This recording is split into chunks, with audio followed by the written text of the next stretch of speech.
Hello everyone, Rupam চলে এলাম আরও একটা নতুন ভিডিও নিয়ে। এখন আমরা কথা বলতে এসেছি মেহমুদুর রহমান হিমি পরিচালিত একটি নাটক, নতুন নাটক আজকে রিলিজ হয়েছে, যার নাম হচ্ছে মিথ্যে প্রেমের গল্প।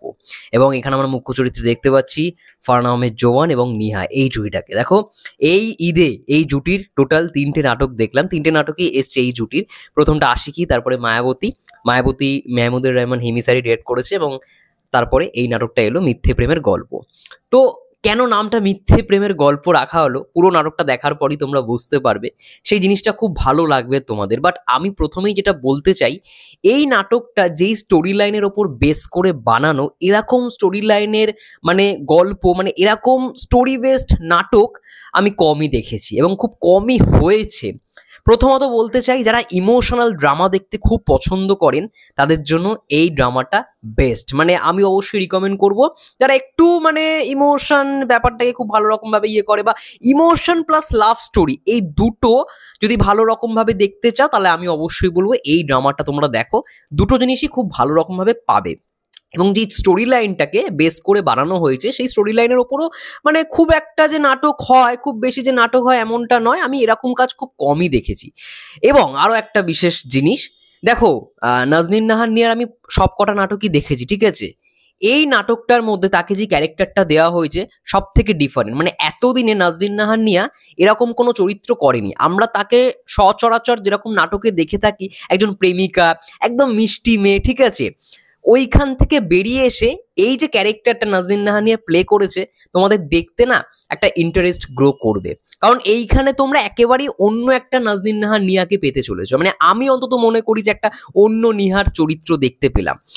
একটা মানে এমনই পরিবেশ বা এমনই একটা এরিয়ার গল্প দেখানো হচ্ছে, সেটার সঙ্গে কোথাও গিয়ে সে মানিয়ে নিয়েছে। তার মেকআপ থেকে শুরু করে প্রত্যেকটা জিনিস, তার কথার ভঙ্গিমা, তার এক্সপ্রেশন, আমার সত্যি কথা বলছি খুবই ডিফারেন্ট লেগেছে। মানে বাদ বাকি এতদিন অনেক নাটক দেখেছি তার, বলতে গেলে প্রত্যেকটা নাটকই দেখে ফেলেছি, বাট এই নাটকটার মধ্যে তাকে একেবারেই ডিফারেন্ট একটা ক্যারেক্টারে দেখতে পেলাম।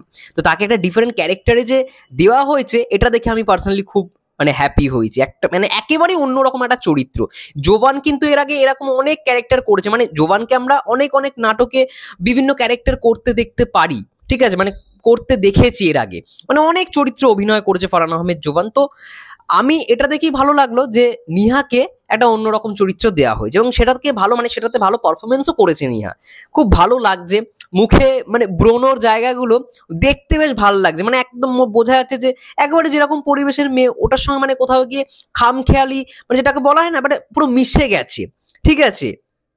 খুব সুন্দর একটা ক্যারেক্টার, দেখতে ভাল লাগছে। এবং তার সঙ্গে জোভানের প্রেমটা দেখানো হচ্ছে। বাট কোথাও গিয়ে জোভান এমনই একটা ভুলবশত কাজ করে ফেলে, যার জন্য তাকে জেলে যেতে হয় এবং তার হয়তো ফাঁসিও হবে। কিন্তু নিহার বিশ্বাস যে জাজ সাহেব তাকে হয়তো মাফ করে দেবে, এমন একটা জিনিস, একটা সিনারিও দেখানো হচ্ছে। তার মাঝেই একটা সিন দেখতে পারবে তোমরা, যে জোভান জেল থেকে জামিন নিয়ে নিহার কাছে আসে, সেদিন বিয়ে করে। ওই ব্যাপারটা যেরকম ভাবে নাটকটায় প্রেজেন্ট করেছে, সব থেকে মন ছুঁয়ে যাওয়ার মতো একটা জায়গা। খুব ভালো লাগবে সবার ওই জায়গাটা দেখতে। এবং ওইখানে অবন্তী সিথি এবং আমার আরো একজন পছন্দের গায়ক, মানে আমি তার প্রতিদিনই গান শুনি, ইভেন মায়াবতী গানটা আমার লুপে চলছে, ঠিক আছে, অনেক দিন পর তার গান পেয়েছি। আরিফুর রহমান জনি, তার এখানে একটা গান পাবে, আরিফুর রহমান জনি এবং অবন্তী সিথি পেয়ারে একটা গান। গানটা খুব সুন্দর একটা গান, একটা ইমোশনাল কোথাও গিয়ে লাগবে তোমাদের। এই গানটা একটা আলাদাই কোথাও গিয়ে কি বলবো, একটা এনভায়রনমেন্ট ক্রিয়েট করে দেবে নাটকটা দেখার সময়। বেশ ইন্টারেস্টিং, বেশ ভালো একটা নাটক কোথাও গিয়ে দেখলাম। একটু অন্য স্টোরি লাইনের নাটক দেখলাম। যারা ইমোশনাল লাভ স্টোরি দেখতে পছন্দ করে, আমি অবশ্যই এই নাটকটা রিকমেন্ড করবো। ক্লাইম্যাক্সটাও খুব ভালো ছিল এবং জোভানের পারফরমেন্স সবসময় আমি বলে থাকি যে বেস্ট। মানে জোভানকে যেই ক্যারেক্টারই দেওয়া হোক না কেন, সে ভাই ওই ক্যারেক্টারটা ধারণ করে ফেলে। মানে এমনই জিনিস, মানে আমরা বলি না যে একটা পাত্রে জল রাখলে জল সেই পাত্রের আকারটা ধারণ করে না, তো সেরকমই জোবান ওরকমই। মানে এর আগেও অনেক ক্যারেক্টারে তাকে দেখেছি, সে কিন্তু ভালো রকম পারফরমেন্সটা দেয় এবং দিচ্ছেও।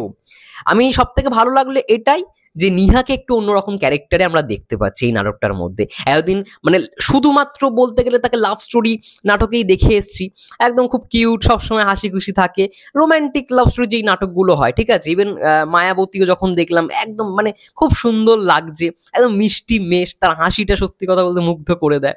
তো সেরকমই এইখানে কিন্তু ওই বিষয়গুলো নেই, এখানে আছে লাভ স্টোরি দেখতে পারবে, কিন্তু এই লাভ স্টোরি তুমি বেশি কানেক্ট করতে পারবে কোথাও গিয়ে, এটাই আমার কোথাও গিয়ে মনে হয়েছে। যেই মানে ঘটনাটা দেখানো হচ্ছে, যেই গল্পটা দেখানো হচ্ছে, সেটাও বেশ ভালো। আহ, বলতে পারো আমি একটা একটা এই ঈদে নতুন একটা কোথাও গিয়ে গল্পের নাটক দেখতে পেলাম।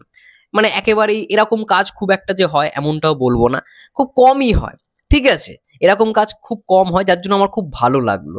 মিথ্যে প্রেমের গল্প কেন বলা হচ্ছে, প্রেমটাকে কেন মিথ্যে বলা হচ্ছে, একেবারে শেষে গিয়ে একটা নাজনীন নাহার নিয়ে একটা ডায়লগ রয়েছে, ওটা আরো ভালো লাগছে শুনছে, মানে শুনতে ভালো লাগছে, ঠিক আছে। সিনেমাটোগ্রাফিক কাজ ভালো বেশ কিছু কিছু জায়গায়, ওভার একটা ভালো ড্রামা, তোমরা দেখতে পারো, মিস করো না এই ড্রামাটা, ঠিক আছে। যাই হোক, এটাই ছিল মোটমাট আমার রিভিউ।